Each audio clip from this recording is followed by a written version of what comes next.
On a un appel de priorité de 3, fait que c'est une affectation immédiate, mais non urgente. Ce qu'on sait comme cours descriptif, c'est que c'est une chute avec un impact crânien. On sait que c'est une résidence pour personnes âgées, fait que c'est sûrement un homme qui a chuté de sa hauteur. Dans tout le secteur de la capitale nationale, il n'y avait aucune ambulance de disponible. Et ben, c'est nous qui se sont fait sortir de notre repas pour aller répondre à cet appel-là. C'est des situations qui arrivent quand même plusieurs fois par 24 heures d'avoir aucune ressource ambulancière sur notre territoire.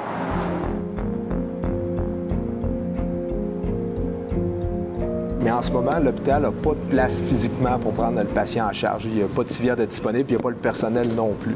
Fait que nous, on reste en poste à l'hôpital avec notre patient sur la civière tant et aussi longtemps que l'hôpital n'aura pas de la place disponible pour ce patient-là. Le territoire est assez vaste. On va partir de l'Ange-Gardien, puis on va se rendre jusqu'à Saint-Augustin-des-Maures. Ensuite de ça, on va aussi aller chercher toute l'île d'Orléans. Puis du nord au sud, bien, on va se rendre jusqu'à l'étape, puis jusqu'au sud, ça va être jusqu'au pont. Donc, si on est en route vers un appel de priorité 3, pour dire un exemple, puis qu'on est le seul véhicule de disponible, si un appel de priorité 1 entre-temps, bien, on va nous détourner de l'appel de priorité 3, qui va être remis en attente, puis nous, on va se diriger vers la priorité 1, peu importe situé où dans la ville. Puis même, on peut être détourné 2 à 3 fois du même appel sans jamais se rendre. Là, ce qui vient de rentrer, non, ça va être à droite.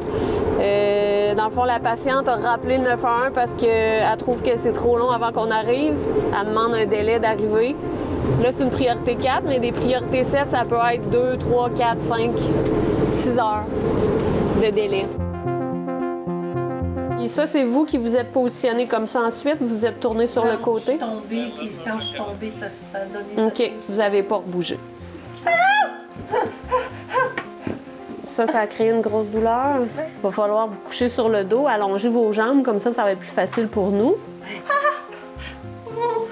Ça va faire mal à un moment donné, à un certain point, mais il va falloir quand même continuer de se tourner parce que la position pour vous transporter, il va falloir qu'on vous couche sur le dos. Ma collègue a suspecte une possible fracture de la hanche.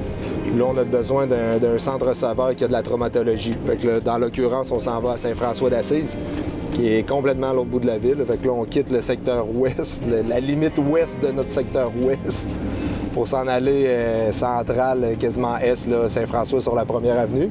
Fait qu'on a un bon transport à faire. Fait que ça, il faut que ça fasse partie aussi de notre prise en charge de la gestion de la douleur. Puis tout, on peut pas rester trop longtemps sur nos interventions, surtout quand on sait qu'on a de la route, que la patiente est souffrante. J'étais guide de rafting à l'époque dans la région de Québec. J'ai tout le temps aimé ça, les situations de sauvetage, prise en charge, autant la prise en charge un peu comme psychologique de la scène, le leadership qui doit se rattacher à ça, puis bien, la gestion d'aide. On rentre dans la vie personnelle puis privée de tous ces gens-là, puis à notre façon, on est capable de les aider. C'est tellement gratifiant au final de pouvoir faire ça. Là. Je voulais avoir quelque chose un peu qui sort de l'ordinaire. Comme tout le monde en pense, c'est bien de l'adrénaline. Au final, je me suis rendu compte que c'était différent.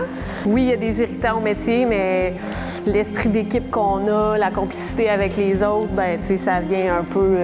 ça contrebalance tout ça, puis je changerais pas de job. Même si j'avais recommencé, j'en ferais le même choix.